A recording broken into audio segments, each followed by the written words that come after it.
My name is Eric Worre, and for almost 30 years I've been an entrepreneur, struggling at times, but ultimately succeeding. As a best-selling author, speaker, and business owner, I've spent my entire career helping millions of people around the world to become entrepreneurs. And I believe strongly that there is, in fact, a better way when it comes to how we make a living. The career landscape has changed dramatically, and many are still working in a model that is completely out of date. What worked for previous generations isn't working as well for people today. In this film, we're going to explore three important questions.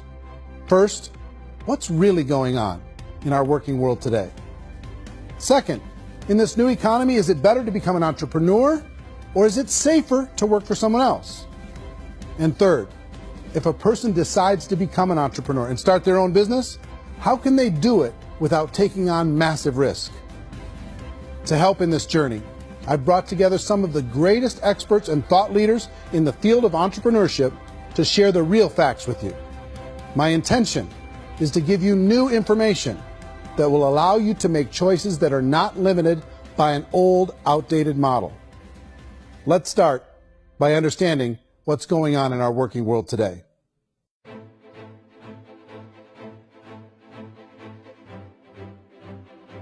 Let's look at unemployment. 30–40% of the people are honestly not working, but would be working.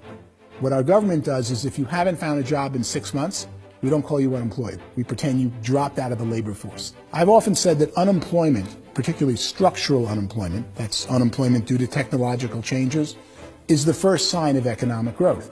Think of it, 10 people live on an island. They go out every day and fish. One day, new technology shows up. A missionary brings them a net. Now, using the net, one pilots the boat, one throws the net. 2 fishermen can do all the work 10 used to.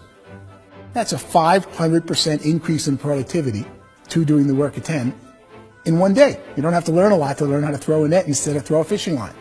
The island's got a big problem, 80% unemployment. But the island still has all the wealth of the fish because the 2 people produce as much fish as 10 did. Now, of course, looking back in history, these changes used to take thousands of years. And during that time, we went into farming and transportation. Some of us became doctors and some teachers and lawyers, and we developed all these new professions and new manufacturing jobs.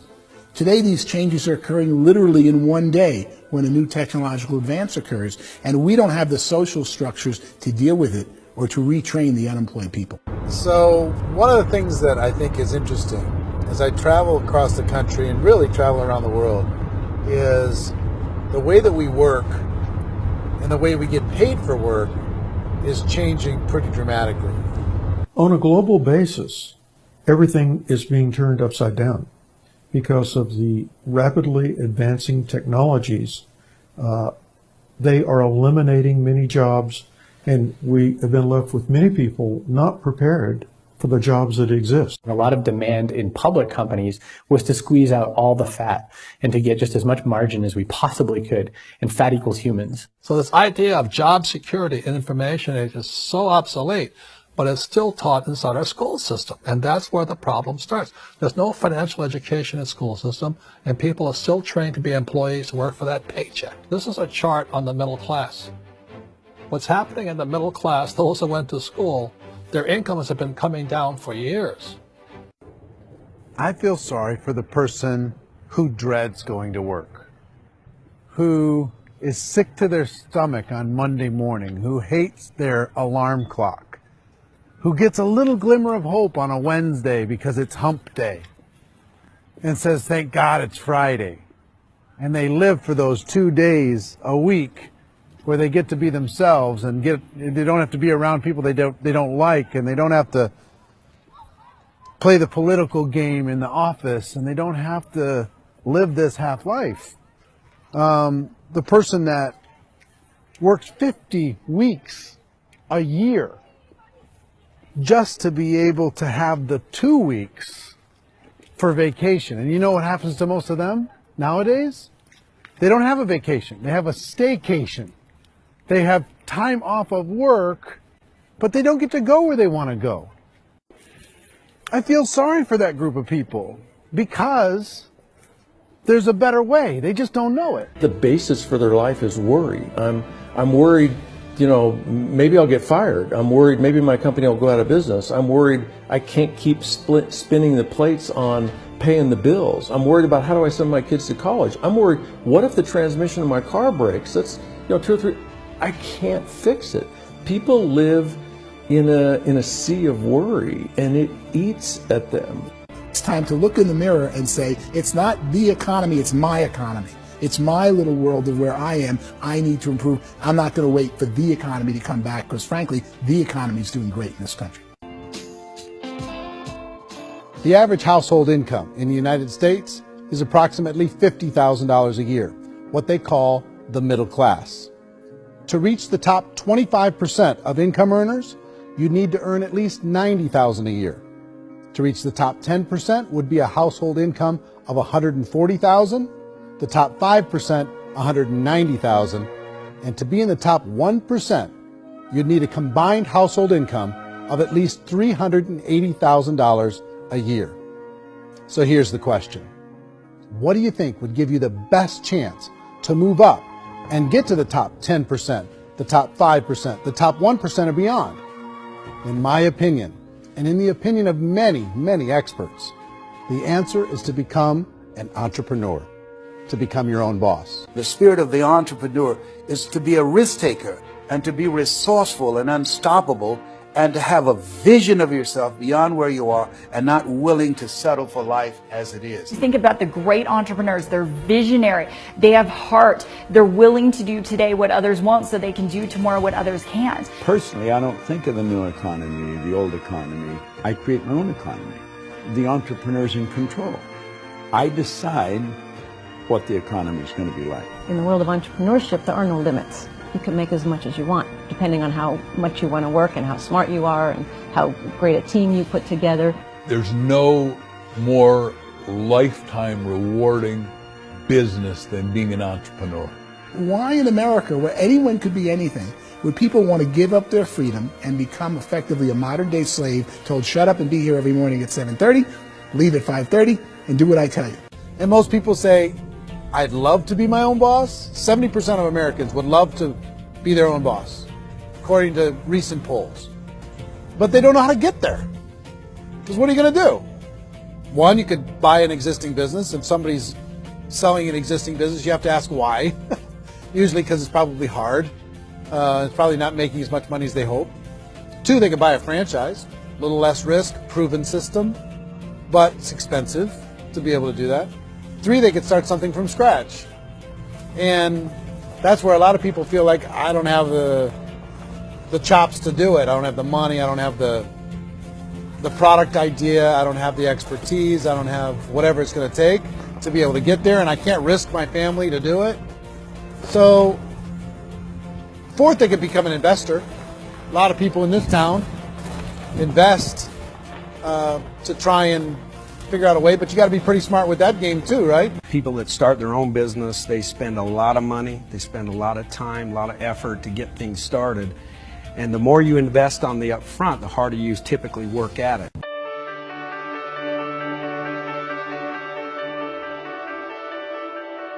In our search for a better way to make a living, we've come to the conclusion that becoming an entrepreneur is actually safer than being an employee. And through our look at the entrepreneurial options, one particular path kept coming up from expert after expert. And I think most people will find it surprising because it's certainly a non-traditional business model. That model is for people to start their own business and become an entrepreneur through the creation of a network marketing business. Some people call it direct selling because the product is being sold directly from the manufacturer to the end consumer, cutting out the middlemen. Other people call it multi-level marketing, or MLM, because there are multiple levels of commissions paid. The most common term today is network marketing, because network marketing best describes using a large group of independent distributors, independent entrepreneurs, to move a product or service more efficiently. So my friend here, Donald Trump, and I, we always write about the network marketing industry. And the reason we support the network marketing industry is because it really is a business school for entrepreneurs. Because most people come out of school looking for a paycheck. Oh, that's terrible. I went to network marketing like that. I think If it didn't exist, we should invent it. It is that good. I think direct selling is a great way to do business today. It's very easy to get into that industry, and you can be self-employed, be, in effect, an entrepreneur. A traditional company will spend up to 50% of their total revenue on marketing. Network marketing companies use a different approach. Instead of having all that extensive marketing expense, they utilize a network of independent distributors to do the marketing for them. Now, why do they do this? First, because word-of-mouth advertising is so much more effective today than traditional media advertising. Second, some products need to be explained or demonstrated, and an independent salesperson can do that more effectively than an ad campaign. Third, it's completely efficient. The company only pays for the marketing of their product if a sale happens and not before. Imagine if Amazon allowed you to become an independent distributor and paid out 40% of its revenue to that distributor group. All you had to do as a distributor was recommend a product, and if a person bought it on Amazon, Amazon would take care of all the logistics, and you'd get paid for bringing the customer. Now imagine you got paid for every purchase that customer made for the rest of their lives. Well, Amazon doesn't offer this option, but network marketing companies do. 85% of all buying decisions in our society are made as a result of word of mouth or reputation. We're recommending things to each other all the time. You know, who's your dentist? Who's your doctor? Who's your lawyer? What detergent, are you using? What legal system are you using? What product are you using? We're talking to each other about the things that we love anyway. When you go into a big box retailer, you're lucky if the clerk looks you in the eye, much less gives you any detailed or accurate information about what you're purchasing. So of course, this personal information, this education coming from a friend, a neighbor, a relative, or even a stranger, but one who has experience with the product is extraordinarily valuable. As a matter of fact, network marketing can educate consumers probably better than any other form of marketing. It certainly can do better than advertising, because advertising usually has a certain hype to it, and you can only get limited information. So, network marketing trumps advertising. The keys to network marketing is providing an opportunity for the masses to get involved, providing an opportunity for the average person who doesn't have the resources to start their own business. All of this so far is fairly straightforward, but network marketing offers another benefit, and it's this benefit that makes it so interesting for entrepreneurs. Network marketing allows a distributor to build their own network of other distributors and then compensates them on the sales created by that entire group. Direct selling is, at its base, very simple. It's the sale of a product or service to an individual on a face-to-face, one-on-one basis, just the way we're talking right now. But there's an important element as well, and that's the offering in conjunction with that sale of product, the offering of an opportunity for someone to make something of themselves.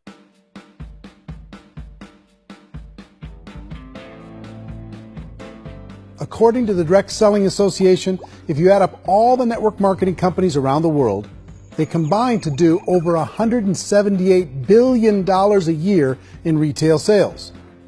To give you an idea of how big that really is, the NFL, the National Football League, does approximately $9 billion a year. The music industry does a little more than $16 billion a year, and the movie industry does about $80 billion a year. Using a conservative average, network marketing companies pay their distributors about 40% of that $178 billion in the form of commissions, which adds up to more than $71 billion a year. That's almost $6 billion a month. It's almost $200 million in commissions every single day. So it's certainly working, and people are making serious money in network marketing. With the growth of the direct selling industry over the last 10, 15, 20 years, we've seen a broader understanding of the channel. We have seen more and more people getting involved in the business, so our penetration in the marketplace has increased, and thus the understanding in the marketplace of who we are has increased. And we've seen non-direct selling companies look at the direct selling model and say, something's going on there. People are making money, companies are being profitable, individuals are being motivated, product is being delivered to market. Maybe we should explore this. Some people think only the people at the top make money. Well, let's take a look at that as well. In the network marketing profession, there are roughly 500 people in the world who earn over $1 million a year. If you round that number up to $2 million a year, that adds up to about $1 billion a year. That takes the $71 billion paid out each year down to $70 billion. So where does the rest of the money go? The vast majority goes to part-time people making anywhere from a few $100s a month to many thousands of dollars a month. It goes to people who choose to make it a full-time career move and earning even more than that. Every day, people are using the money they earn through network marketing to pay off debt, have more fun, and improve the quality of their lives. Everyone I know in network marketing has been doing that since the 50s. They go to work when they want to go to work. They stop working when they want to take time with their children to have a leisurely breakfast and discuss issues and drive them to school. They go back to work when they get home, wherever they're working out of. The biggest thing that I've seen is people that have become much happier in their life. MLM has probably made more millionaires of more people in more countries, and I've spoken to them in 67 countries, than any other single form of business, starting from nothing. If they have a choice between working a job for the next 10 years or working a network marketing business for the next 10 years, the result of working the network marketing business will be better. How many people are involved? Approximately 16 million Americans and 96 million people around the world are currently participating in network marketing. And in a recent poll, 82% of those people report a good, very good, or excellent experience with network marketing. So people are happy.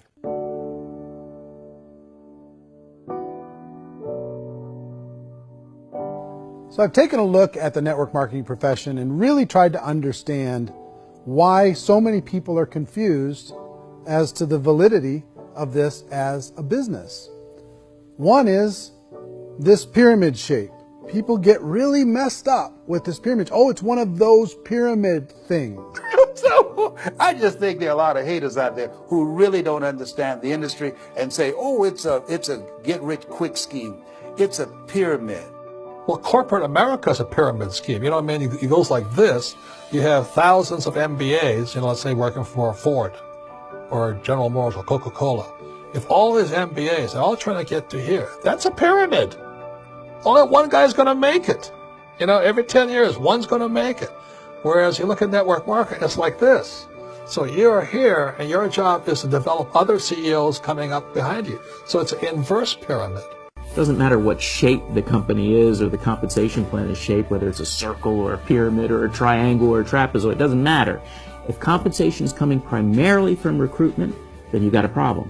On the other hand, if an operation is basing their compensation to participants on the basis of sales, even when those sales are generated by people you've recruited, well, then you're a perfectly legitimate enterprise. That's the legal test, it's the practical test. People start talking about 99% of people in network marketing don't make any money.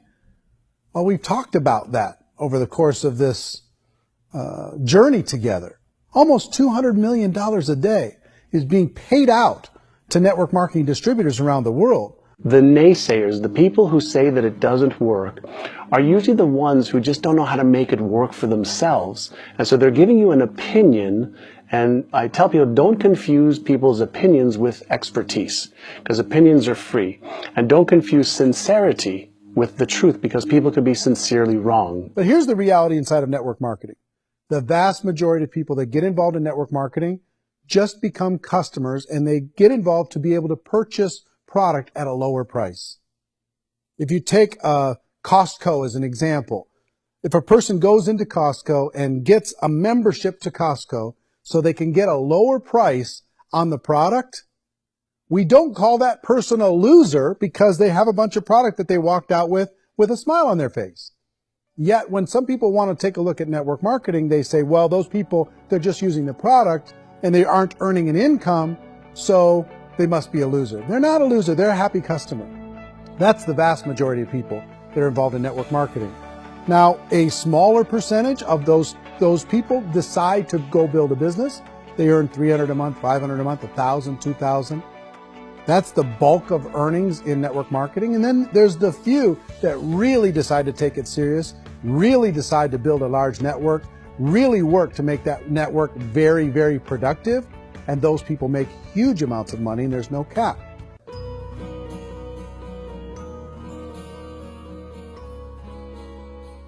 It's light years better for people starting today than it was even 5 years ago. I think it's more widely accepted now, and people understand it is a business. It is being an entrepreneur. It is being a business owner. Our belief system is based upon our evaluation of something, and frequently if we reevaluate a situation, our belief about that situation will change. The industry has changed and it's grown up. It's totally transformed. You've got young people today that have grown up with social media, and they understand networks. They understand how people are connected through technology, and they understand how money flows through those networks.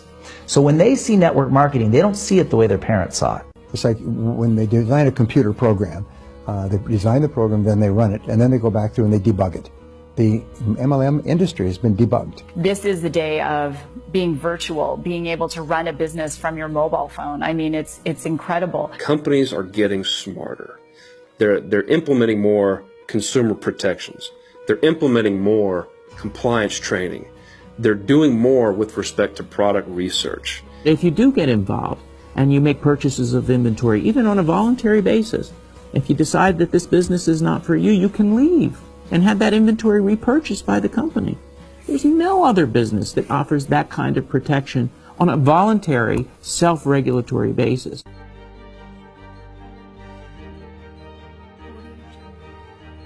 Life's too short to spend it living someone else's dream instead of your own. It's too short to spend it living at a fraction of your potential. Can being an entrepreneur be a challenge at times? Sure. But here's what you get in exchange. It can be yours. Something that you built, something that you created, something that you made happen. This balloon represents your dream. It represents entrepreneurship. My wish for all of you is that you would reach out and grab it. The choice is up to you.